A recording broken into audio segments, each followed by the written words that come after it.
Hello मेरे प्यारे बच्चों, क्या हाल चाल? बढ़िया साहब। तो कैसे हो मेरे बब्बर शेर और शेरनियों? उम्मीद करते हैं आप सभी एकदम मस्त होंगे, स्वस्थ होंगे और बेहतर तरीके से तैयारी कर रहे होंगे।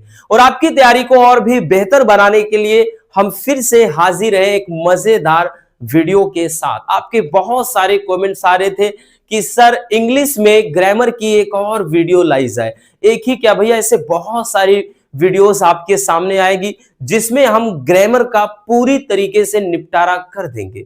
आपका एक भी क्वेश्चन नहीं छूटेगा, ये हम आपसे भैया वादा करते हैं, क्योंकि सारे क्वेश्चन रिपीटेड होते हैं। बस आपको भी ईमानदारी के साथ मेहनत करना है। भाई आप चाहे अभी से देख रहे हो या एग्जाम टाइम में इस वीडियो को देख रहे होंगे, तब भी ये उतना ही ज्यादा आपके लिए इंपॉर्टेंट है। तो चलिए देख लेते हैं। आज के इस वीडियो में हम ग्रामर का निपटारा करने वाले हैं। अब एक चीज ध्यान देना, जो आपका टेक्स्ट बुक वाला क्वेश्चन है, ठीक, चाहे वो प्रोज है, पोएट्री है, सप्लीमेंट्री, भैया उसको हम वन शॉट से एक में समझेंगे। और सबसे ज्यादा जो तकलीफ देता है ना, वो यही है, ग्रामर वाला। क्योंकि भैया ऐसा तो है नहीं आप ये बुक पढ़ लीजिए ग्रामर का क्वेश्चन हो जाएगा, नहीं। इसमें कॉन्सेप्ट समझना है, किस टाइप के क्वेश्चन होते हैं वो समझने की जरूरत है। क्योंकि आप किसी भी ईयर का पेपर उठाओ, रिपीटेड क्वेश्चन होते हैं, कुछ कॉन्सेप्ट एकदम वही फिक्स होते हैं। तो चलिए देखते हैं। आज हम देखेंगे भैया इसमें नरेशन को, सिंथेसिस को, ट्रांसफॉर्मेशन को, सिंटैक्स को, साथ ही यहां पर साइनोनिम्स हो गया, एंटोनिम्स हो गया, आइडम फ्रेज हो गया, वन वर्ड सब्स्टिट्यूशन हो गया। क्योंकि ये टॉपिक मिलाकर और आपका सेक्शन ए बी बोले तो आर्टिकल और लेटर मिलाकर भैया पूरे 60 नंबर का क्वेश्चन तो यहीं से होता है। बाकी 40 में आपका टेक्स्ट बुक होता है, इसलिए पूरा का पूरा दारोमदार इन्हीं पे होता है। तो चलिए शुरू करते हैं भैया, देख लेते हैं ग्रामर में आपके किस तरह के क्वेश्चन किए जाएंगे। ठीक है, चलिए भैया। तो ये टॉपिक देखेंगे, जैसा कि हमने बता दिया है भैया, ये सारे टॉपिक इसी के अंतर्गत इंक्लूड होंगे। शुरुआत करते हैं भैया नरेशन से। नरेशन में किस टाइप के क्वेश्चन होंगे? देखिए कुछ हमने बताया ना कि भैया आपको कुछ एग्जांपल्स ऐसे होते हैं जो आपको एकदम तैयार कर लेने होते हैं, और हर तरीके के एग्जांपल को हमने रखा है जितने टाइप के बनते हैं। और यहां आपको भैया रटने की जरूरत है नहीं, क्योंकि रटाना हमारी फितरत में है ही नहीं, याद रखना। जैसे पहला क्वेश्चन देखते हैं, कह रहा है कि Ram said to me, Ram ने मुझसे कहा गॉड इज एवरीवेयर। तो प्यारे बच्चों देखिए, अब आप समझने का प्रयास करिए। एक रूल ये कहता है, ठीक, यहां पर मतलब रटना नहीं है, समझना है। रूल ये कहता है कि जब क्या हो जाए भैया, देखिए इसको बोलते क्या है, तो ये रिपोर्ट, अगर बात कर ली, ये रिपोर्टिंग वर्ब होता है।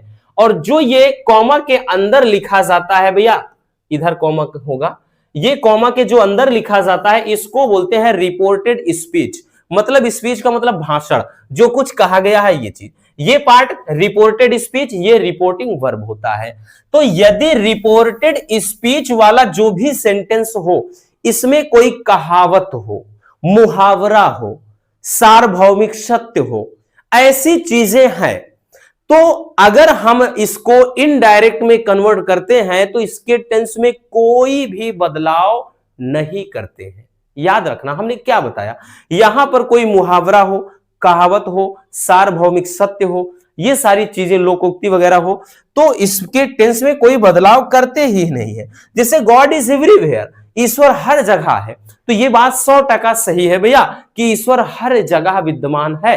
तो प्यारे बच्चों क्या करेंगे, इसको जब हम इनडायरेक्ट स्पीच में कन्वर्ट करेंगे, IND लिख दिया मतलब इनडायरेक्ट में, इनडायरेक्ट में जब बदलेंगे तो यहां पर इसको लिखेंगे कि राम सेड या सेड टू को तो भैया टोल्ड में बदलना ही पड़ेगा।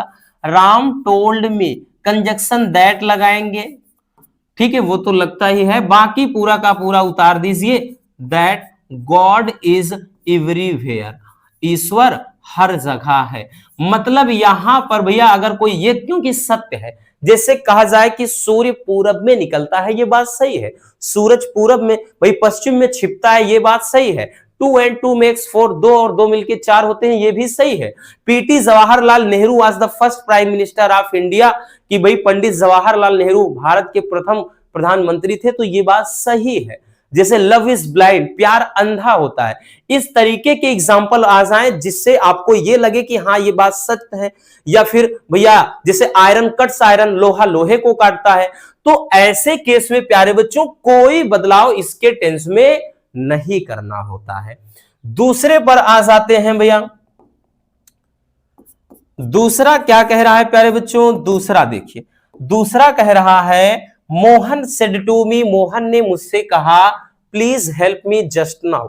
अब देखिए भैया, जब रिपोर्टेड स्पीच की शुरुआत प्लीज से हो जाए, किससे प्यारे बच्चों, प्लीज से हो जाए, जब भी प्लीज से हो जाए तो ऐसे केसेस में जब प्लीज से हो जाए तो भैया सेड या सेड टू को याद रखना, सेड या सेड टू को भैया किस में बदल देते हैं, सेड या सेड टू को आस्क्ड में बदल देते हैं। किस में भैया, आस्क्ड, सॉरी आस्क्ड कह रहे हैं, रिक्वेस्टेड में, क्योंकि प्लीज वहीं लगता है जहां पर विनती का भाव हो, तो रिक्वेस्टेड लगा देते हैं। और जो कंजक्शन है ये कामा इन्वर्टेड कामा हटाने के बाद कंजक्शन दैट का प्रयोग ना कर, अब की बार टू लगाते हैं।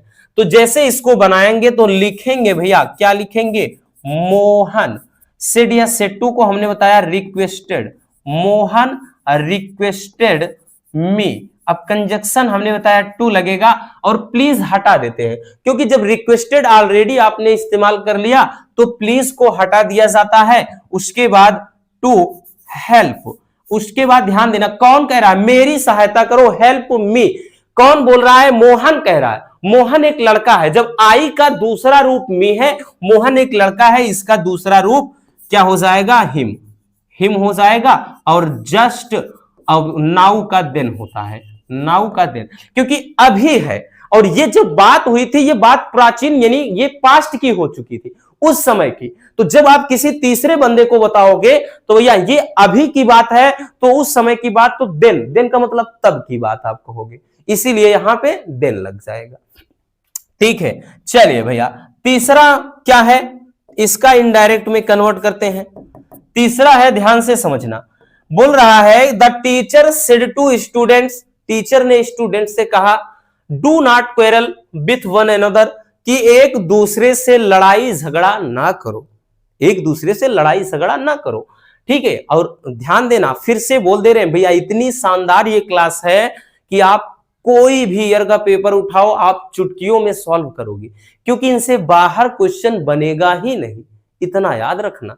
तो भैया कह रहा है, देखिए अब यहां पे एक चीज और ध्यान देना, जब भैया डू नॉट से शुरू हो जाए, रिपोर्टेड स्पीच की शुरुआत डू नॉट से हो जाए, ठीक है, कि जैसे डोंट टॉक टू नॉनसेंस, ठीक है, डू नॉट यहां पे क्वेरल, ठीक है, यहां पे डोंट टच मी, ठीक, या do not stand in front of my shop, इस तरीके से बात आ जाए, डू नॉट से शुरुआत हो, तो ऐसे केसेस में भैया हम इसको 2 से 3 तरीके से, एक तो फॉरवर्ड से बनाते हैं, ठीक है, फॉरवर्ड से जब बनाते हैं तो यहां पे डू नॉट इस्तेमाल नहीं करते हैं, और एक तो कमांडेड से बनाते हैं, कमांडेड वाला ज्यादा आसान होगा। कमांडेड से बनाते हैं तो लिखेंगे द टीचर कमांडेड, एक minute, commanded, the teacher commanded. अब ध्यान देना, सेट या सेट टू को कमांडेड हो गया, फिर इसके बाद स्टूडेंट्स, टीचर कमांडेड स्टूडेंट्स। अब यहां पर ध्यान देना, ये डू वगैरह हट जाता है, केवल यहां पे नॉट हो जाएगा, कंजक्शन जो यहां पे टू लगता है तो उसके रूप में यहां न लगाकर टू लगाते हैं, कि the teacher commanded student not to, पूरा छाप दीजिए, quarrel, not to quarrel, not to क्या हो जाएगा भैया, quarrel with one another, one another. अगर ध्यान देना फॉरवर्ड से बनाते, किससे, फॉरवर्ड, फॉरवर्ड अपने आप में खुद एक नेगेटिव है, जब फॉरवर्ड से बनाते तब ये करते हम ये बनाते the teacher forward student to quarrel one another with one another, या फिर ऑर्डर्ड से भी बनाते हैं कि the teacher ordered student not to quarrel. तो भैया 3 तरीके से हमने तीनों बता दिया है, आप नोट करना चाहते हैं तीनों नोट कर लीजिए, आपकी मर्जी, आप चाहे जिससे बनाएं, कमांडेड से भी बना सकते हैं, फॉरवर्ड से भी बना सकते हैं और ऑर्डर से भी। और कैसे बनाते हैं हमने सभी बता दिया। अब उसके बाद आप चौथा देखिए भैया, चौथा क्या दिया है, तो चौथा बोल रहा है Reena said to me alas I am under. देखिए एलस, यहां पे ध्यान देना, और इसके पीछे एक्सक्लेमेटरी मार्क लगा होगा जब इस तरह से हो। एक मिनट बबुआ, थोड़ा थोड़ा रुकिएगा।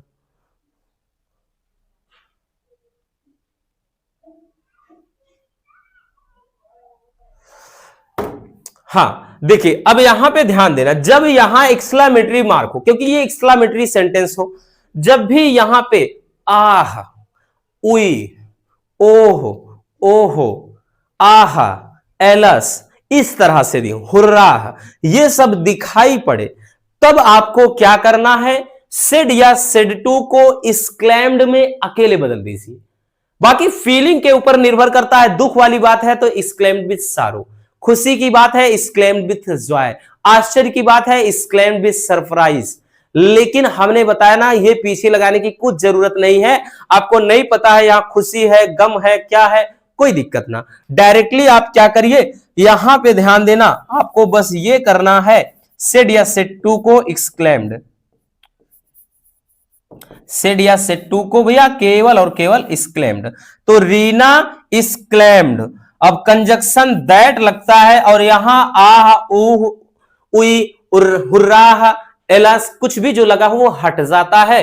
फिर उसके बाद अब आई एम अंडन, कौन कह रहा है, रीना कह रही है, आई एम अंडन, यानी मुझसे नहीं हो पाएगा, तो रीना कह रहे, रीना लड़की है, तो भैया लड़की का भैया सब्जेक्टिव रूप सी हो जाएगा, सी। अब जब ये अभी कह रही है, लेकिन ये बात कब हो चुकी है, पास्ट की बात, पुरानी हो चुकी है, तो भैया इसीलिए इज एम आर होता है, वाज वेयर में बदल जाता है, और ये अनडन रहेगा। ठीक है, ये हो जाएगा। आई बात समझ में है ना, आसान, कुछ भी दिक्कत है नहीं है ना, होनी भी नहीं चाहिए भैया। चलिए अब उसके बाद एक और बच्चा है प्यारे बच्चों, उसको कहां करें, नीचे तो जगह है नहीं, चलिए उसको यहां पर देख लेते हैं। ये जो पांचवा है, पांचवा यहां देख लेते हैं, इसका इनडायरेक्ट क्या होगा, यहां बदल देते हैं। देखिए अब एक आपका भाई क्या होता है, डब्ल्यू एच वाले, या फिर मतलब इंट्रोगेटिव टाइप का भी बहुत पूछा जाता है। इंट्रोगेटिव में या तो यहां पे यस नो टाइप वाला हो, यानी हेल्पिंग वर्ब से शुरुआत हो, is, am, are, was, were, इनसे, डू, डज वगैरह से, डिड से, ऐसे, या फिर भैया आपका यहां पे डब्ल्यू एस से होगा, वाई, वेन, वेयर, इससे शुरुआत होगा। तो इसमें दो तरीके से है। एक तो हमें पता है कि जैसे भैया अगर यस नो टाइप है, जैसे डू यू लव मी, क्या तुमको मुझसे प्यार है, तो उसका आंसर हम हां और ना में दे सकते हैं।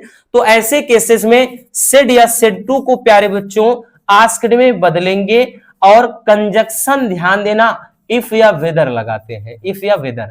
बट अगर जिसका भाई जो डब्ल्यू एस से शुरुआत हो, जिसका आंसर दिया जाए, ठीक, आंसर टाइप का, जैसे तुमने उसे क्यों मारा, ठीक है, तुम मुझे क्यों प्यार करते हो, इसका हम आंसर देंगे, तब भी भाई सेड या सेड टू को आस्क्ड में बदलेंगे। लेकिन अब की बार जो कंजक्शन होगा यही डब्ल्यू एच वाला ही हो जाता है। ठीक है, तो चलिए इसको समझते हैं। अब तो समझ गए होंगे, जैसे दिया है कि राहुल सेड टू राम, अब डब्ल्यू एच वाला होगा, पीछे यहां क्वेश्चन मार्क होगा, इतना याद रखना। तो लिखेंगे भैया, क्या लिखेंगे, राहुल सेड या सेड टू को आस्क्ड में आंख मूंद कर बदल दीजिए, कोई दिक्कत ना, राहुल आस्क्ड राम, क्या चीज, राम। अब कंजक्शन हमने बताया इफ या वेदर नहीं लगाएंगे, कब, क्योंकि यहां डब्ल्यू एच से शुरुआत हुई है। अगर यही is, am, are, was, were से होती तब यहां पर इफ या वेदर लगाते, तो यही कंजक्शन उतर जाएगा, जो भी वाई, वेन, वेयर रहेगा। तो राहुल आस्क्ड राम, वाई, यहां आर होगा भैया, ये गलती से वन लिख दिया गया है, वाई। अब उसके बाद भाई हम क्या लिखेंगे, पहले कर्ता लिखेंगे, सब्जेक्ट लिखेंगे, वाई। अब यहां पे यू है, यू भाई किसके लिए, कह रहा है राहुल ने राम से कहा कि तुम उसे गाली क्यों दे रहे हो, तुम उसे गाली क्यों दे रहे हो, कि ये राम को बोल रहा है, तो राम का भैया सब्जेक्टिव रूप क्या हो जाएगा, ही। तो भाई यहां पे हाँ ही हो जाएगा, भाई ही, अब इज एम आर है, वाज वेयर हो जाएगा, ही was abusing, abusing third person है तो भैया ही हिम, यहां पे हिम हो हर हो, इसमें कोई चेंजिंग नहीं, तो ये हो जाएगा। ठीक है, ये आर है, समझना, वन मत समझ लेना कि Rahul asked Ram why he was abusing him. आई बात समझ में, एकदम सिंपल सा है। ठीक है, ये हो जाएगा नरेशन। इस टाइप के नरेशन आपके एग्जाम में पूछे जाते हैं। हो गया भैया, चलिए स्क्रीन शॉट कर लेना बबुआ।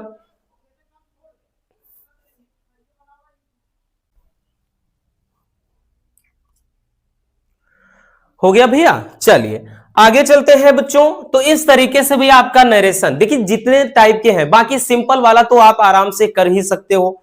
ठीक, ज्यादा जैसे रहेगा he is going to school, he is giving me a pen, इस तरह से तो आप आराम से कर सकते हो। लेकिन ज्यादा जहां से 95% जहां से क्वेश्चन किए जाते हैं वो हमने बता दिया। अब भाई चाहे जितने एग्जाम्पल बन जाए वो तो कर ही सकते हो। अगला देखते हैं सिंथेसिस। सिंथेसिस में किस तरह के क्वेश्चन किए जाते हैं, चलिए देखते हैं। तो भैया ध्यान देना, पहला क्वेश्चन है कि आई सा स्नैक आई बिकम अफ्रेड। इसको कन्वर्ट करना है सिंपल सेंटेंस में, बट आपको टेंशन नहीं लेना, इतने सारे क्वेश्चन वहां नहीं होंगे, हम तो यहां हर टाइप के करवा रहे हैं। वहां आपके पास तो भैया 2 ही क्वेश्चन होंगे, उसमें से एक करना होगा और 2 नंबर आपके जेब में हो जाएंगे हर एक पोर्शन से। ठीक, सिंथेसिस में जैसे करा आई सा ए स्नैक आई बिकम अफ्रेड, थोड़ा दिमाग लगाइए, ये क्वेश्चन बड़ा मतलब बहुत ज्यादा पूछा जाता है इस टाइप वाला। ठीक है, ये पार्टिसिपल के क्वेश्चन है भैया। देखिए जब 2 कामों के बीच में समय अंतराल हो, यानी गैप हो, एक काम खत्म हो और उसके बाद, ध्यान देना, सॉरी मतलब यहां पर पहले वाले में यह है कि जब 2 कामों के बीच में क्या है, समय अंतराल ना हो। ठीक है, यानी इसमें बहुत ज्यादा टाइमिंग का गैप ना हो, मतलब दोनों कामों के बीच में। तब ऐसे केसेस में हम वर्ब के फर्स्ट फॉर्म में आईएनजी लगाकर बनाते हैं। कैसे बनाते हैं भैया, वर्ब के फर्स्ट फॉर्म में आईएनजी लगा करके बनाते हैं, याद रखना।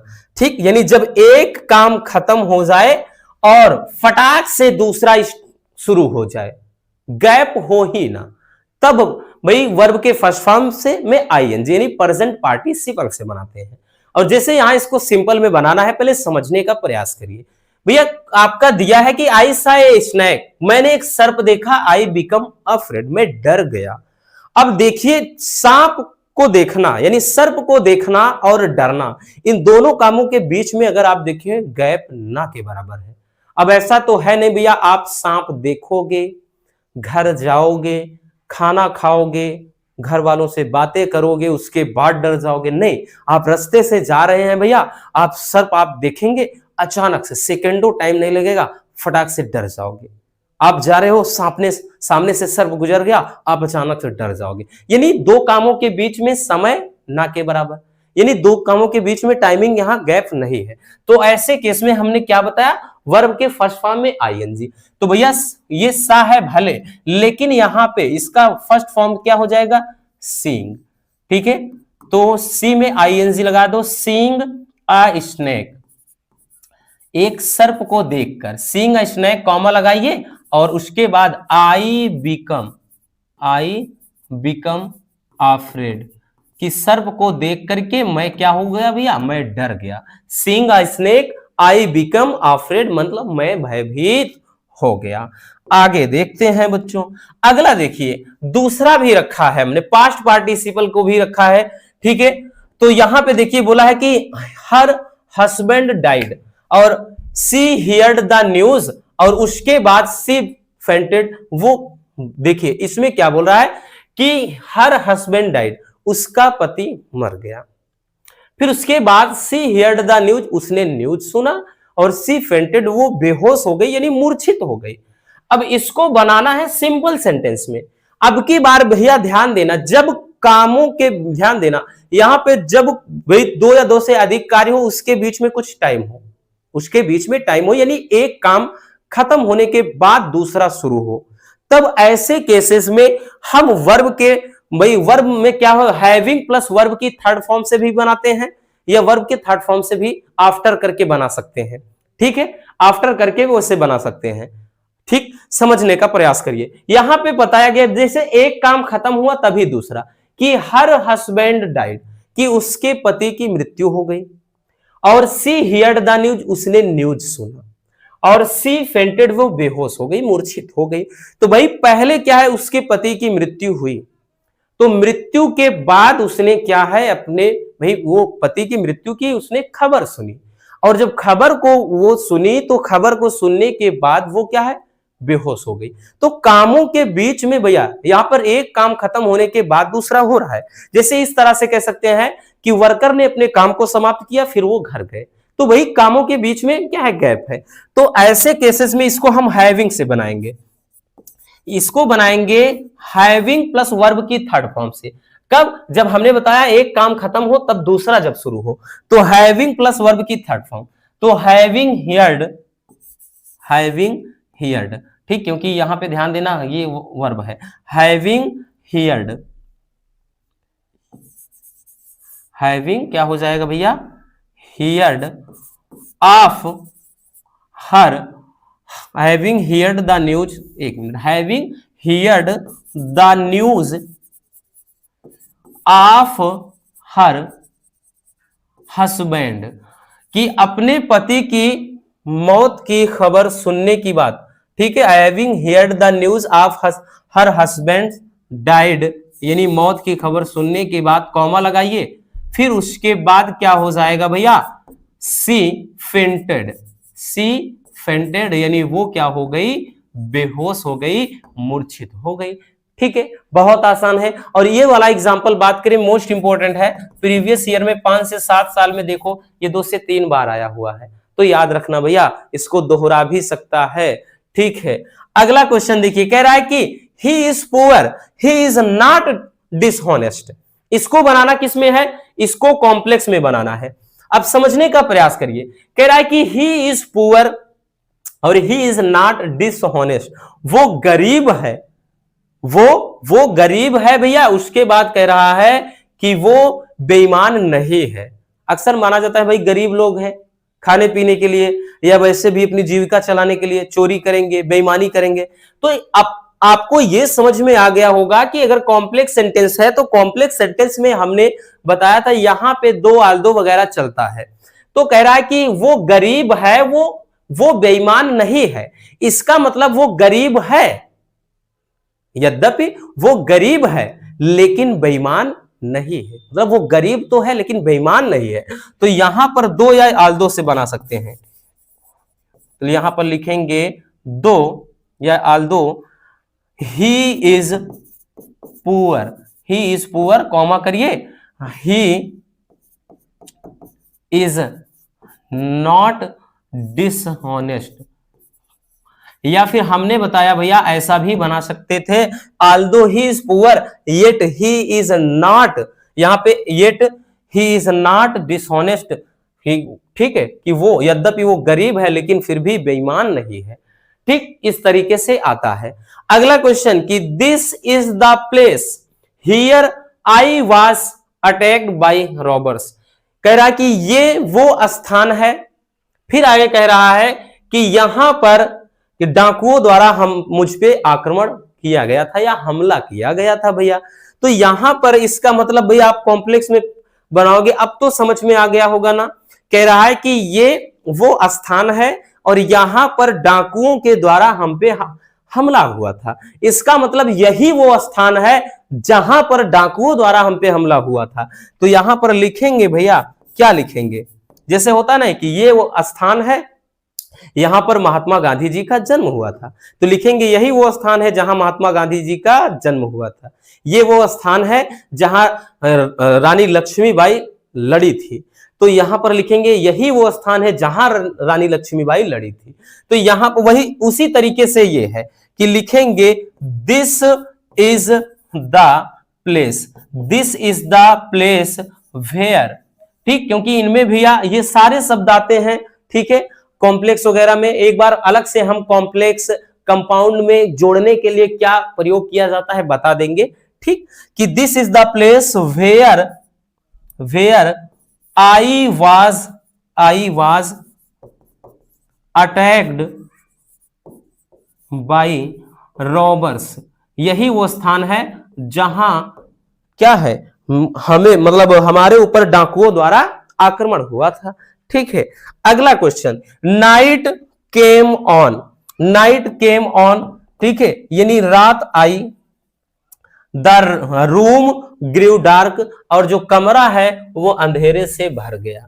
ठीक है, तो इसमें भी भैया नीचे जगह नहीं है, तो इसको थोड़ा ऊपर, यहां देखिए जो 5वां नंबर है क्वेश्चन, यहां ऊपर बता दे रहे हैं।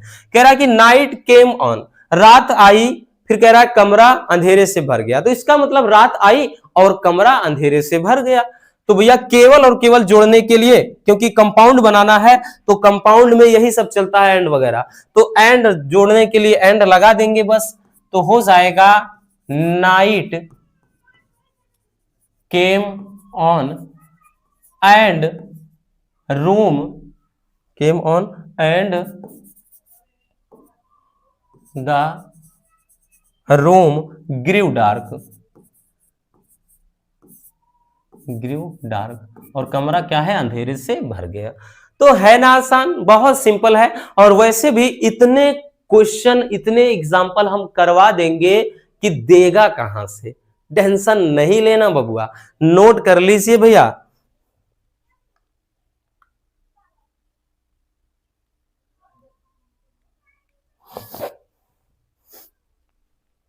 हो गया, आगे चलते हैं प्यारे बच्चों। अब देखते हैं ट्रांसफॉर्मेशन।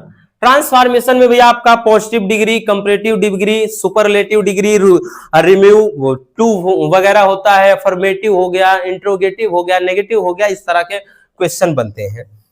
ठीक है, चलिए देखते हैं भैया। पहला क्वेश्चन देखिएगा, पहला क्वेश्चन कह रहा है कि तुलसीदास वाज द, मतलब Tulsidas was one of the greatest poet. ठीक है, one of the greatest poets, कह रहा है कि तुलसीदास, कह रहा है कि जो ग्रेटेस्ट पोएट्स हैं उनमें से एक थे। इसको पॉजिटिव डिग्री में कन्वर्ट करना है। अगर आपने पॉजिटिव डिग्री पढ़ा होगा तो भैया वहां एज वगैरह चलता है। क्या चलता है भैया, एज। ठीक है, एज, जैसा कि, ठीक, क्योंकि इसमें कम ज्यादा किसी को नहीं बताया जाता। वह इतना लंबा है जितना कि मोहन, ठीक, वह इतना ईमानदार है जितना कि रमेश, ऐसे करके। ठीक है, एज एज चलता है, तो हमको बनाना है भैया पॉजिटिव डिग्री में जिसमें एज होना चाहिए। तो इसे अपन क्या बनाएंगे, यहां पर लिखेंगे कि very few, very few, very few poets, poets is as great as Tulsidas, as Tulsidas. बहुत सिंपल है।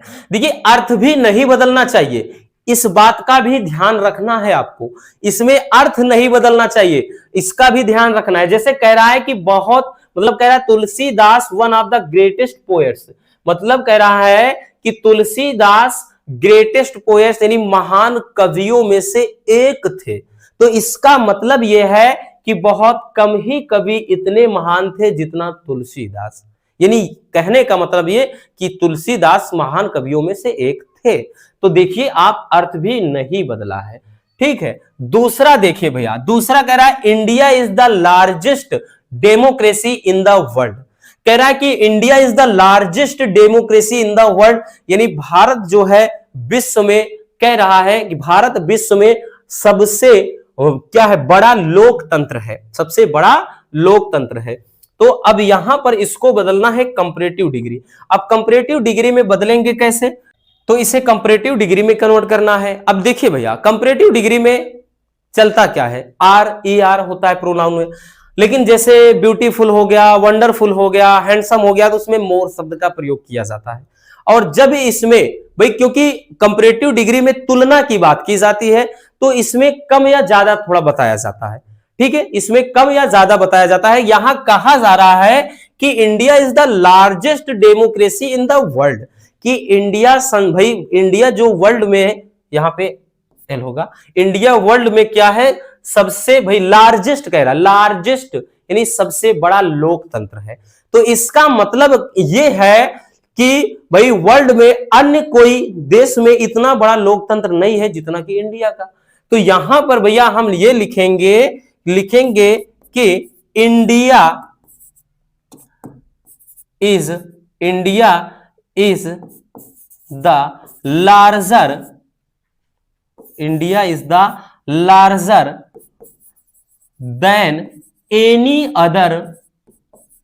देन एनी अदर डेमोक्रेसी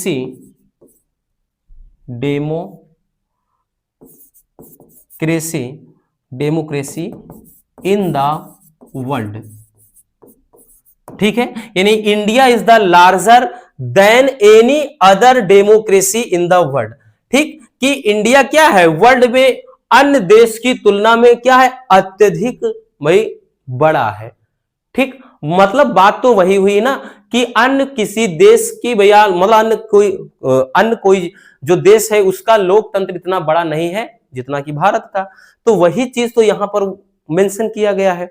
अगला है कि no other flower is so sweet as the rose, superlative degree में है, कह रहा कि अन्य कोई फूल इतना स्वीट नहीं है जितना कि रोज, यानी अन्य कोई जो फूल है वो इतना अच्छा नहीं है जितना कि गुलाब। इसका मतलब गुलाब क्या है, सबसे अच्छा फूल है। तो यहां पर लिखेंगे भैया, लिखेंगे कि रोज इज द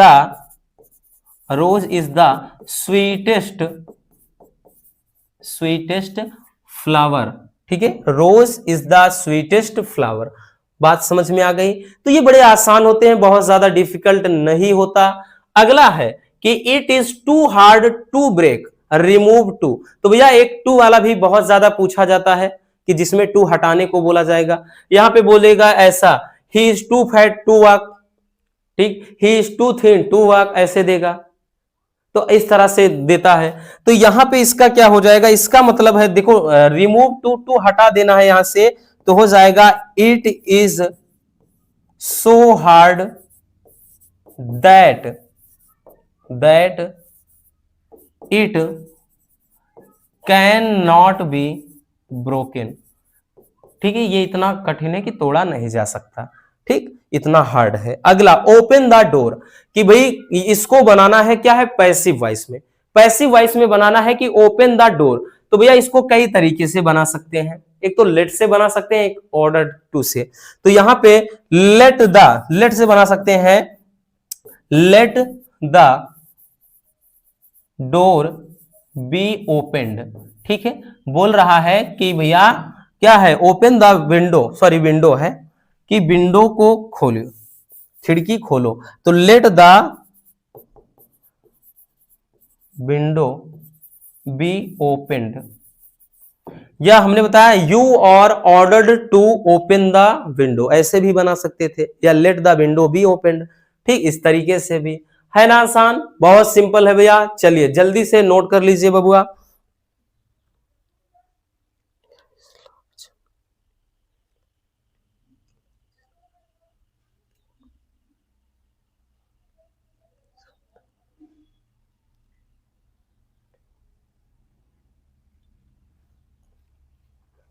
हो गया, समझ में आ गया भैया। इस तरीके से बनाना है अपने को, याद रखना। ठीक है, तो यहां पे आपका हो गया पॉजिटिव, कंपैरेटिव, सुपरलेटिव, सब तरीके से। एक चीज ध्यान देना, यहां गलती से ये हो गया है, दा वगैरह मत लगाना। ठीक है, लार्जर ज्यादा बेटर होता है, लार्जर के लिए होगा।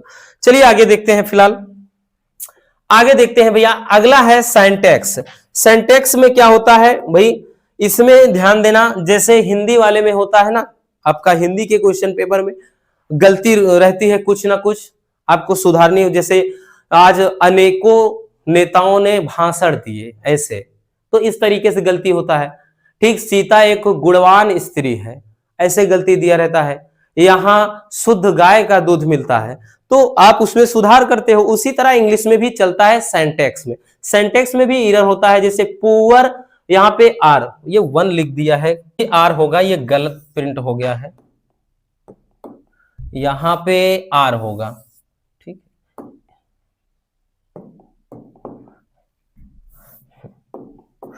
चलिए पहला देखते हैं, पुअर आर हॉनेस्ट। भैया ये गलती हो गया है, यहां पे 1 लिखा है तो आर होगा यहां, पुअर आर हॉनेस्ट, ठीक है, ये होगा पुअर आर हॉनेस्ट।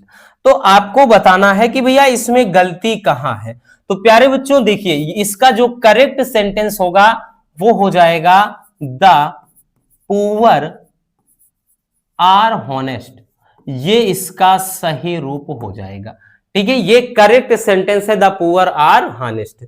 उसके बाद अगला है माई हेयर इज ब्लैक, ये कई बार पूछा गया है, माई हेयर इज ब्लैक, भैया इसको कई बार पूछा गया है। इसमें गलती कहां है, ध्यान से समझना, इसमें गलती कहीं नहीं, क्योंकि हेयर अनकाउंटेबल नाउन है, तो ये पूरा का पूरा वही रहेगा, ठीक है, कंफ्यूज करने के लिए इसको कई बार पूछा गया है। तो माई हेयर, ठीक है, माई हेयर इज ब्लैक, तो ये सही रहेगा, इसमें कोई गलती नहीं, ठीक। अगर आर वगैरह दिया होता तो गलती रहती। अगला है ही इज सीनियर देन यू। अब भाई देखिए सीनियर जूनियर, ध्यान देना, सीनियर हो गया, एक मिनट ये कहां से लाइन खींच गई, सीनियर हो गया, जूनियर हो गया भैया, सुपीरियर हो गया, इंफीरियर हो गया, इस तरीके से ये सब जहां पर होते हैं, ध्यान दो बच्चों, वहां पे क्या लगता है, देन न लगकर टू लगता है, तो ये हो जाएगा क्या चीज, he is senior, he is senior to you, ये सही हो जाएगा, he is senior to you. Next है कि deers are grazing in the field या इन द फॉरेस्ट है, डियर्स का मतलब हिरन, तो कह रहा है डियर्स आर, वैसे देखेंगे तो आपको लगेगा एकदम सही है, लेकिन प्यारे बच्चों ध्यान देना, ये जो डियर्स है यही गलती है।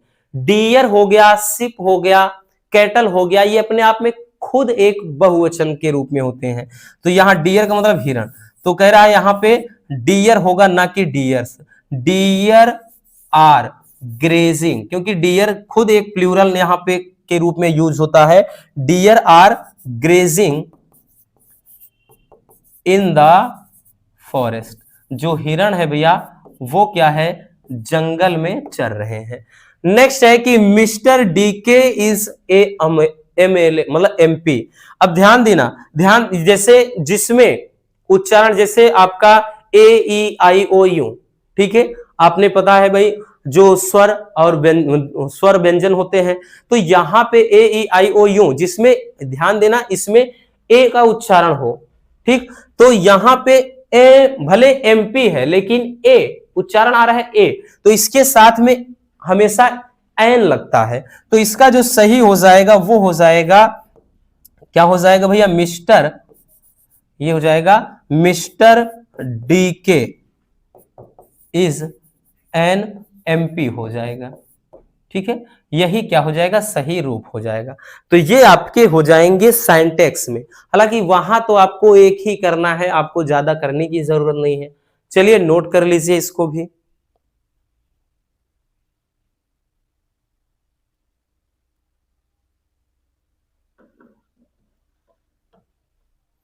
हो गया, आगे चलते हैं भैया। अब उसके बाद चलते हैं साइनोनिम्स। अब देखिए सबसे ज्यादा जो बच्चों को तकलीफ देता है साइनोनिम्स, लेकिन हमने बताया ना इतने ज्यादा एग्जाम्पल करवा देंगे कि देगा कहां से, क्वेश्चन पूरा मिल जाएगा, और इसके लिए हम गारंटी के साथ बोल रहे हैं, याद रखना, ऐसे ही नहीं बोल रहे हैं भैया, इसके लिए हम गारंटी के साथ बोल रहे हैं, आपको परेशान नहीं होना। साइनोनिम्स बोले तो समानार्थी, क्या चीज भैया, समानार्थी, जैसे समानार्थी वहां पे चलता है ना, ठीक है, हिंदी में, वैसे यहां भी साइनोनिम्स, तो समानार्थी जो हो गया, ठीक है, कह रहा है कि द साइनोनिम्स ऑफ एम्ब्रेस, जो भाई बोल रहा है एम्ब्रेस वर्ड है, इसका साइनोनिम्स क्या हो जाएगा। देखिए एम्ब्रेस का मतलब क्या होता है भैया, तो ये एम्ब्रेस का मतलब होता है, ध्यान देना, मतलब कोई चीज अपनाना, क्या चीज, अपनाना, स्वीकार कर लेना, अपनाना या स्वीकार करना, ठीक है, स्वीकार कर लेना या अपनाना।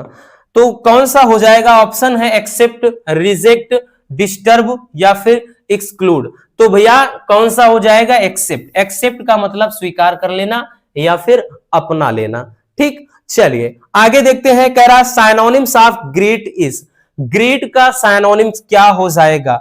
ग्रीड के मतलब क्या होता है भैया? ग्रीड का मतलब होता है अभिवादन। क्या होता है? अभिवादन होता है। ठीक है भैया, अभिवादन होता है। तो इसका साइनोनिम्स क्या हो जाएगा? समानार्थी विकल्प है वेलकम, या फिर हॉस्टिल, या फिर अनसोशियल, या फिर एलूफ। तो भैया अभिवादन किसके मतलब होता है? वेलकम। वेलकम का मतलब स्वागत करना। स्वागत नहीं करोगे हमारा, करना पड़ेगा।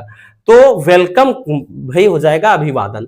ठीक है, चलिए नेक्स्ट चलते हैं भैया अगले क्वेश्चन पर। अगला क्वेश्चन क्या है मेरे प्यारे रसगुल्लों?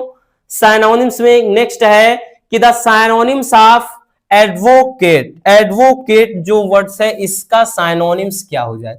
इसका मतलब होता है भैया समर्थन। समर्थन, ठीक है, क्या होता है? समर्थन। समर्थन। अब कौन सा हो जाएगा इसमें? प्रोनाउंस, उसके बाद भैया और सपोर्ट, फिर उसके बाद डिटरमाइन या फिर प्रेडिक्ट। तो साफ साफ पता चल रहा है ना समर्थन किसके मतलब? सपोर्ट। सपोर्ट का मतलब किसी का समर्थन करना, सपोर्ट करना। ठीक, नेक्स्ट है कि the synonyms of transmission is. ठीक है, ट्रांसमिशन का साइनोनिम क्या हो जाएगा?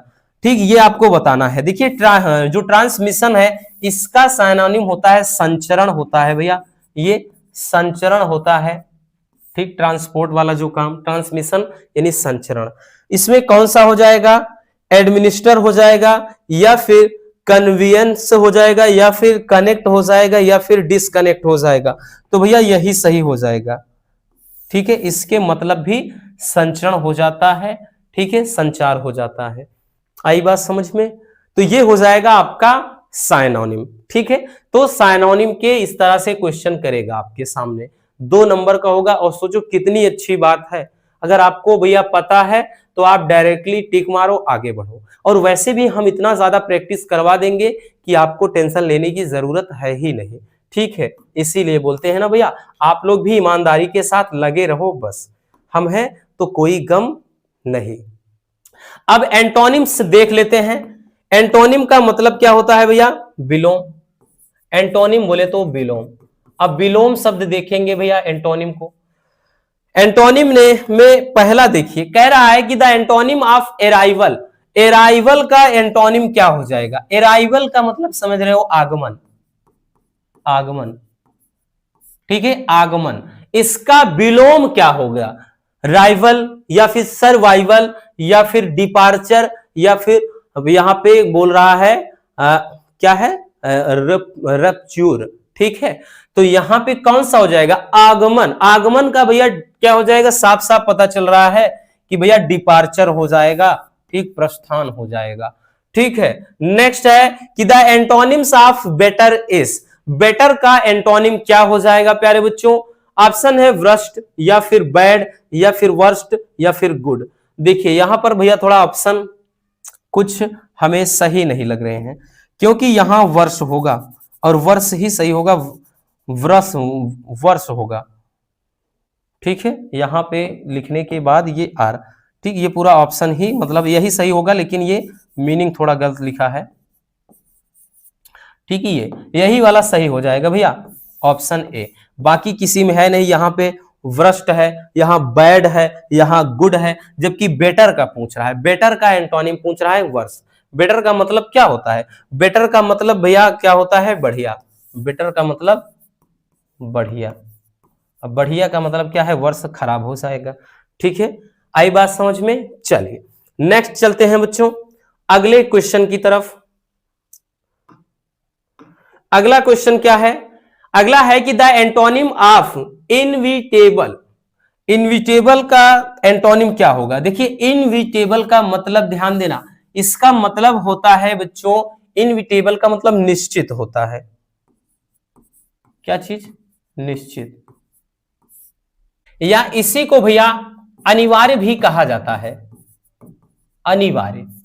तो इसका भैया विलोम क्या हो जाएगा? एवॉइडेबल है, अननेसेसरी है, या फिर है इनसेपरेटेबल है, या फिर भैया अनसर्टेन है। अब भैया यहां पर तो बड़ा दुविधा में डाल दिया। वो इसलिए प्यारे बच्चों क्योंकि यहां पर 2 ऑप्शन सही हो रहे हैं। एक तो एवॉइडेबल सही हो रहा है और दूसरा अनसर्टेन सही हो रहा है, क्योंकि दोनों का मतलब होता है ढुलमुल, संदिग्ध, अनिवार्य जो है या निश्चित का मतलब संदिग्ध, इसके मतलब भी संदिग्ध होता है, इसके मतलब भी संदिग्ध। तो भैया दोनों ऑप्शन आ रहे हैं, अब ऐसा है नहीं, वहां अगर रहेगा तो दे देगा कि ए और सी डी दोनों, ए और बी दोनों, ऐसे जो रहेगा। तो याद रखना इसमें भैया हो गया ऑप्शन 2 सही है, बट वहां ऐसा नहीं होगा। लेकिन याद रखना इन दोनों में दोनों इसके मतलब विलोम होता है, ठीक है। इनविटेबल का विलोम एवॉइडेबल भी होता है, अनसर्टेन भी होता है। आगे चलते हैं बच्चों, द एंटोनिम ऑफ सेवेस, भाई जो एंटोनिम, भाई सेवेस का एंटोनिम क्या हो जाएगा? आइडियल, हम्बल, सिंपल या सिविलाइज्ड। तो भैया सेवेस का मतलब क्या हो जाएगा? देखिए सेवेस का मतलब होता है असभ्य। क्या चीज भैया? असभ्य। अब असभ्य का क्या हो जाएगा प्यारे बच्चों? बताने की जरूरत ही नहीं, आइडियल आदर्श होता है, और उसके बाद सिंपल साधारण होता है, सिविलाइज्ड सीधा सीधा सभ्य होता है। असभ्य का क्या हो जाएगा? सभ्य हो जाएगा। यही विकल्प क्या हो जाएगा? सही हो जाएगा। ठीक है, 1 मिनट बबुआ, थोड़ा पानी पी ले।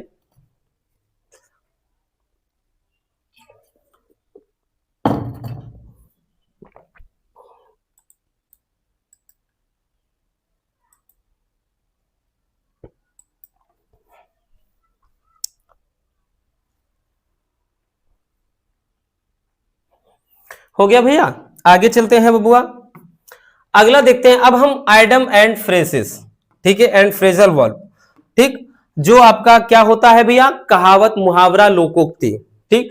ये भी यहां से भी ध्यान देना, कुछ गिने चुने ही होते हैं जो लगातार पूछे जाते हैं। पहला है फूल्स पैराडाइज, ठीक है। फूल्स पैराडाइज इसका मतलब क्या होता है? ठीक है, देखिए पैराडाइज का मतलब स्वर्ग होता है, फूल्स का मतलब मूर्ख है, मूर्खों का स्वर्ग। वैसे देखेंगे अर्थ मूर्खों का स्वर्ग आएगा।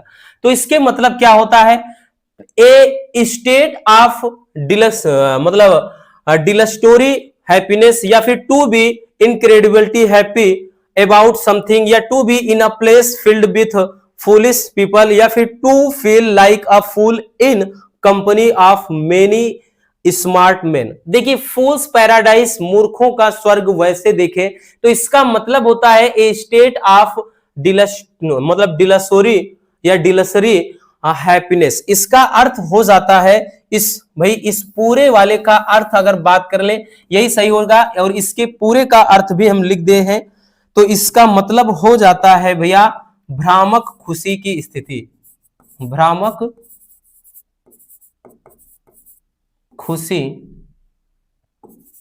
की स्थिति, ठीक है। यही क्या हो जाएगा? सही हो जाएगा। ठीक है, आई बात समझ में? आगे चलते हैं बबुआ, अगला देखते हैं। अगला है गेट रीड ऑफ। ये तो बहुत ज्यादा पूछा जाता है, प्रीवियस ईयर में अगर आप देखो इसको कई बार पूछा गया है, मोस्ट इंपोर्टेंट है। गेट रीड ऑफ काफी ज्यादा पूछा गया है। गेट रीड ऑफ का मतलब होता है छुटकारा पाना। क्या चीज भैया? छुटकारा पाना। देखिए अगर आप कॉपी पेन लेके बैठे हैं तो नोट करते चलना, हम बोल दे रहे हैं। इसके मतलब हमने क्या बताया भैया? छुटकारा पाना होता है। ठीक है, यहां पे लिख भी दे रहे हैं, ये चीज याद रखना, ठीक। छुटकारा पाना, छुटकारा पाना तो कौन सा हो जाएगा? To dispose of something, to kill something और समवन, टू शो, या फिर कह रहा है ठीक एक्सेप्टेंस ऑफ समथिंग नेस्टी, या फिर to give away the thing you love. तो इसका मतलब क्या हो जाए? देखिए गेट रीड ऑफ, छुटकारा पाने का मतलब टू डिस्पोज ऑफ समथिंग, ठीक, यही इसका सही हो जाएगा। ठीक है, यही विकल्प एकदम करेक्ट हो जाएगा, to dispose of something. Dispose का मतलब हो जाता है मतलब निपटारा कर देना, ठीक है। क्या चीज? टू डिस्पोज ऑफ समथिंग यानी किसी चीज का निपटारा कर देना। तो लिखेंगे भैया किसी वस्तु का निपटारा, निपटारा करना या कर देना, ठीक है, याद रखना। और वैसे भी ये इनमें ज्यादा फोकस उन्हीं पर रहना चाहिए जो सही होता है, बाकी और को नहीं देखना, बस वो दिमाग में वही चीज आपके घूमनी चाहिए। अगला देखते हैं बिहाइंड क्लोज डोर, ठीक है। बिहाइंड क्लोज्ड डोर यानी क्या है? बिहाइंड का मतलब होता है भैया पीछे, क्लोज्ड डोर मतलब बंद, तो बंद दरवाजे के पीछे, इसका मतलब क्या है? बंद दरवाजे के पीछे, बंद दरवाजे के पीछे, इसका मतलब क्या होता है? इसका मतलब भैया ऑप्शन आपके सामने है, to always be alone, to do with one's family, या फिर कह रहा है to do something secretly, to take वो होस्टेस। देखिए यहां पर ध्यान देना, एकदम क्लियर है भाई, इसमें कुछ बताने की जरूरत नहीं है। बंद दरवाजे के पीछे का मतलब होता है टू डू समथिंग सेक्रेटली, मतलब कोई भी चीज क्या है? गुप्त रूप में करना। ठीक है, तो यहां पर आप लिखेंगे क्या चीज? कोई काम गुप्त रूप में करना, इसका मतलब कोई भी काम गुप्त रूप में करना, ये इसका सही विकल्प हो जाएगा।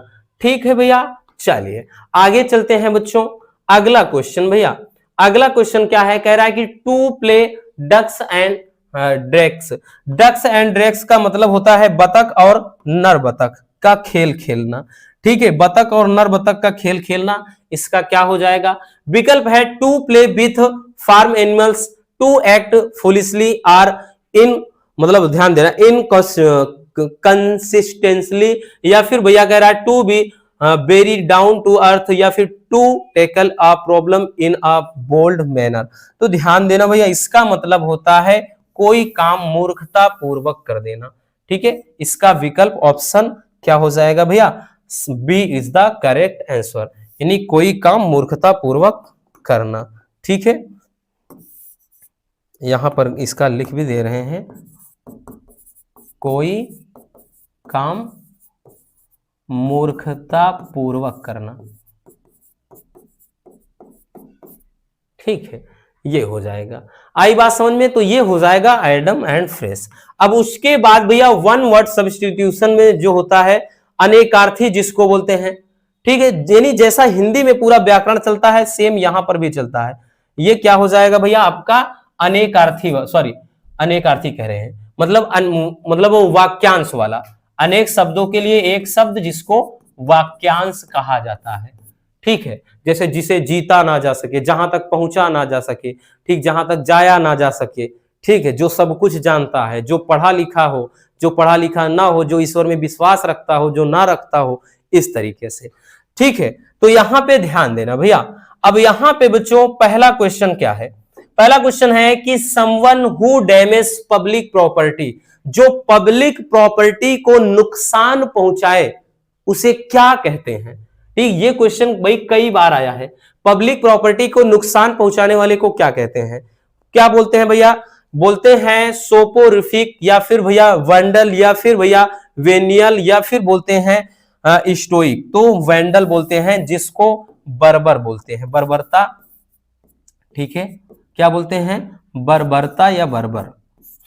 ठीक, जो पब्लिक प्रॉपर्टी को नुकसान पहुंचाता है। ठीक है, अगला है भैया, अगला कह रहा है कि a person who does not believe in the कह रहा है एक्सिस्टेंस ऑफ गॉड, कह रहा है कि जो ईश्वर में विश्वास नहीं रखता है ऐसे व्यक्ति को क्या कहा जाता है? ठीक, आपके सामने ऑप्शन है यहां पर ईगोटिस्ट, या फिर भैया कह रहा है एल्ट्रिस्ट, या फिर कह रहा है एथिस्ट, या फिर कह रहा है एमिग्रेंट। तो आपको बताना है भैया कि जो ईश्वर में देखिए विश्वास रखता है उसको क्या कहते हैं? जो देखिए जो ईश्वर में विश्वास रखता है उसे थीस्ट कहते हैं, जो ईश्वर में विश्वास नहीं रखता है उसे एथिस्ट कहते हैं। तो कौन सा सही हो जाएगा भैया? ईश्वर में विश्वास ना रखने वाले व्यक्ति को एथिस्ट कहा जाता है। आई बात समझ में भैया? तो ये क्वेश्चन भी पूछा जाता है, जो ईश्वर में विश्वास रखता है और एक जो ईश्वर में विश्वास नहीं रखता है। चलिए आगे देखते हैं, अगला क्वेश्चन क्या है? अगला क्वेश्चन है भैया, ए foreigner who settle in a country is called. भैया कह रहा है कि कोई व्यक्ति जो अपने देश को छोड़कर किसी अन्य जगह पर सेटल हो गया हो, ऐसे व्यक्ति को क्या कहा जाता है? ये आपको बताना है। इमिग्रेंट, या फिर भैया कह रहा है कि एमिग्रेंट, या फिर एलियन, या फिर विजिटर। देखिए इमिग्रेंट जो होता है परदेशी होता है। ठीक है, परदेशियों से ना खिया मिलाना। लेकिन कह रहा है कि ए foreigner who settle in a country is called, भाई जो क्या है भाई कहीं सेटल हो गया हो, परदेशी की नहीं, मतलब वो परदेशी तो जो परदेश जाता है उसे बोलते हैं। यहां पर एमिग्रेंट होगा, जो कि भैया क्या है, जाकर के यहां पे ये इसे अप्रवासी बोला जाता है। क्या कहा जाता है? अप्रवासी। तो इसको स्क्रीनशॉट कर लो, काम की चीज है।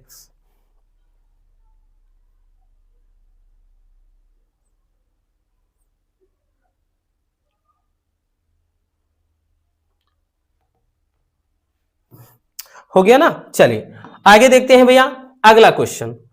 अगला क्वेश्चन क्या है? अगला क्वेश्चन है कि वन, मतलब यहां पे government by the rich is called, अमीरों की जो सरकार होती है उसे क्या कहते हैं, उसे क्या कहा जाता है? ये क्वेश्चन भी आया हुआ क्वेश्चन है। क्या बोला जाता है? बोला जाता है एरिस्टोक्रेसी, या फिर भाई प्लूटोक्रेसी, या फिर कह रहा है कि ब्यूरोक्रेसी, या फिर ऑटोक्रेसी। तो भैया जो धनवान की सरकार होती है उसे क्या कहा जाता है? भाई धनवान की जो शासन होता है उसे कहा जाता है ऑटोक्रेसी, बोले तो एक तंत्र। ठीक है भैया, उसे क्या कहा जाता है?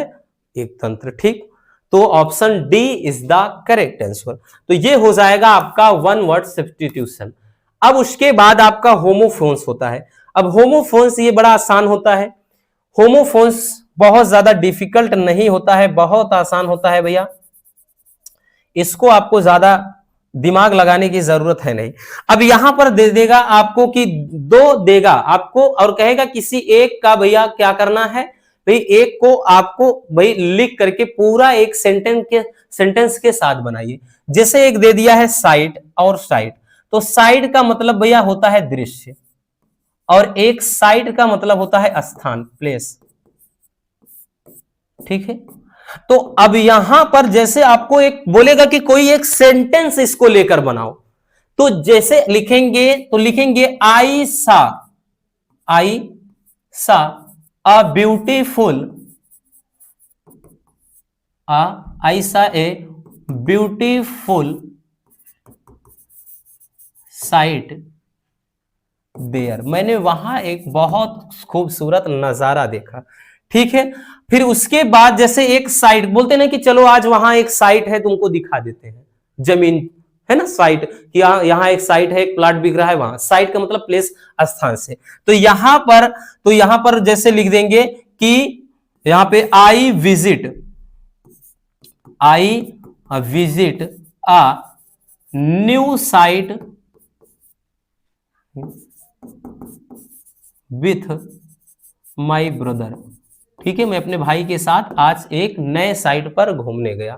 ठीक है, तो इस तरह से आप भाई लिख सकते हैं, मतलब एक सेंटेंस कोई आपको बनाना होगा, बस इतना याद रखना। अब जैसे यहां एक फेयर का मतलब होता है भैया, एक होता है मेला, ठीक है ना, मेला दिलों का आता है, एक बार आके चला जाता है। ठीक है, और उसके बाद एक फेयर का मतलब होता है किराया। तो यहां पर आपको लिख देना है कि भैया आज मैंने मेले में जलेबी खाई, चाट पकौड़ी खाई, कुछ भी लिख दो। यहां पर फेयर और किराया कि वह 2 महीने से रूम में रह रहा है लेकिन किराया नहीं दिया। तो कुछ भी आप इस तरीके से भैया आप एक सेंटेंस बना सकते हो। तो जैसा कि हमने एक एग्जांपल के थ्रू समझा दिया है। ठीक है, मतलब मिलते जुलते रहेंगे, अर्थ अलग होंगे। जैसे यहां पे आप देख सकते हैं दे दिया है, और इस वाले बर्थ का मतलब जैसे क्या होता है? जन्म। ठीक है, और इस वाले बर्थ का मतलब होता है सीट। जैसे आप ट्रेन में सफर कर रहे हो, बोलते ना कि कौन सा बर्थ है, ठीक है, ऊपर वाला है कि नीचे वाला है, तो सीट। अब जैसे डोज और डोज दोनों पढ़ा जाएगा, तो भैया इस वाले डोज का मतलब होता है खुराक। ठीक है, जो दवा की खुराक होती है जो खाते हैं, और इस वाले डोज का मतलब क्या है? झपकी लेना।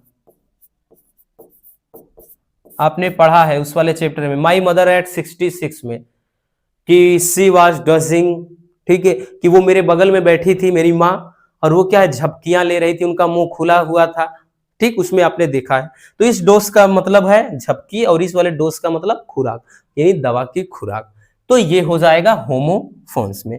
ठीक है, अब उसके बाद भैया हम बात कर लें, आपका इरर वाला होगा रसगुल्लो, इरर वाला भी रहेगा इस तरीके से, आपको इसमें कुछ ना कुछ इरर होगा, वो आपको बताना होगा। इस तरीके से। तो जैसे भैया इरर वाले में रहेगा, यहां पर दिया है, ध्यान से देखिए, कह रहा है कि Sheela spoke with her father to go to her college. इसमें बताना है कि गलती कहां है, कि Sheela spoke with her father to go to her college. गलती है विथ में, हर कॉलेज में, स्पोक में, हर फादर में। तो भैया शीला स्पोक, यहां विथ थोड़ी ना होगा भैया, आप साफ साफ देखिए, यहां पर पूरा साफ एकदम दिख रहा है, टू हर फादर, ठीक है, अपने पिताजी से कहा इस कॉलेज चलने के लिए। तो यहां गलती कहां है भैया, साफ साफ पता चल रहा है कि विथ में गलती है। आई बात समझ में बच्चों? तो ये बड़ा आसान होता है। नेक्स्ट है भैया कि Deepu studies since 7 AM to 9 AM।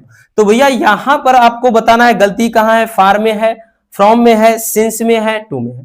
तो यहां पर ध्यान देना, ये क्या है, अनिश्चित वाला है, ठीक है। तो यहां पर साफ साफ पता चल रहा है भैया, सिंस ना होकर के फार का प्रयोग किया जाएगा, मतलब गलती कहां है, सिंस में गलती है।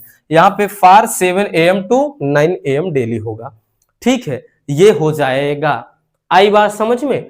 तो यहां पर भैया सिंस ना लेकर के, मतलब यहां पे फार होगा। चलिए आगे चलते हैं बच्चों, नेक्स्ट पे देखते हैं भैया, अगला क्या है। अगला कह रहा है कि what is the time in your watch, कि तुम्हारी घड़ी में क्या समय हुए हैं। गलती है, आपको बताना है कि व्हाट में है, टाइम में है, इन में है, वॉच में है। तो भैया what is the time in your watch, तो यहां इन में गलती है भैया, इन नहीं होगा।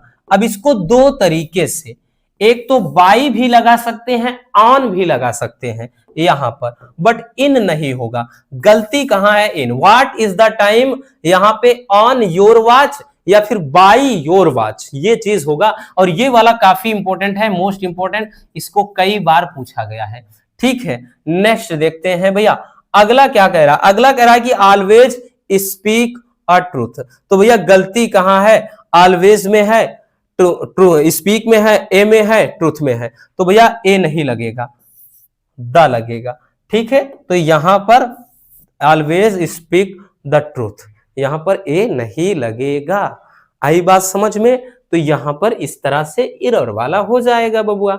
अब उसके बाद भैया आपका एक बचता है ट्रांसलेशन, और ट्रांसलेशन वाला जो टॉपिक है ये भी कितने नंबर का आता है, 5 नंबर का। और ये आसान होता है, बच्चे कर भी लेते हैं कि भाई इस तरह से देखिए। अब यहां पर ये तो फिक्स है नहीं, जैसे आपका एक पूछा जाता है अनसीन पैसेज, हिंदी में एक आता है अपठित गद्यांश, उसी तरह का ट्रांसलेशन वाला है, यहां पर कोई भी दे सकता है, ठीक। अब इसके लिए आपको ये अच्छे से समझना होगा कि सब्जेक्ट प्लस वर्ब का जो एग्रीमेंट होता है वो हमें कॉम्बिनेशन जानना जरूरी होता है, कि सब्जेक्ट के बाद भाई क्या लिखना है, वर्ब लिखना है, ठीक है, उसके बाद ऑब्जेक्ट लिखना है, ठीक है, फिर उसके बाद इस तरीके से हमें चीजों को समझना होगा। और वो चीज हम समझ गए तो ये बड़ा आसान लगता है, फिर चुटकियों में बना लोगे। और उससे भी ज्यादा जरूरी जो एक ट्रांसलेशन में होता है वो होता है भैया वर्ड पावर। क्या चीज भैया, वर्ड पावर। और वर्ड पावर के बिना आप कुछ भी नहीं कर सकते।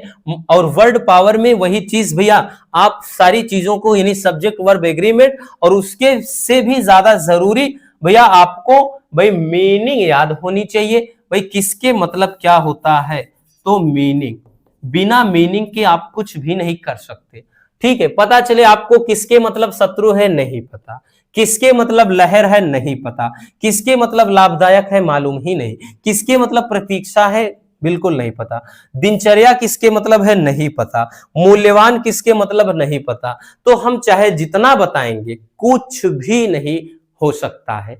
इसलिए ये चीज आपको ज्यादा से ज्यादा थोड़ा मीनिंग तैयार करनी होगी। जितना ज्यादा आपका वर्ड पावर मजबूत होगा उतना ही ज्यादा ये आप अच्छे से कर पाओगे, ठीक है। तो ये रहे ग्रामर के पूरे पोर्शन, जिसे हमने बहुत सिंपल तरीके से कवर कर लिया। उम्मीद है आज की ये वीडियो आपके लिए काफी ज्यादा हेल्पफुल रही होगी। अगर वीडियो पसंद आई हो, प्यार से लाइक जरूर कर देना। नए हैं तो चैनल को सब्सक्राइब जरूर कर लीजिए, ताकि ऐसे मजेदार टॉपिक आप तक रेगुलर पहुंचते रहें। Love you, bye bye, take care. और हाँ, प्यारा सा कमेंट बॉक्स में छोड़ दीजिएगा।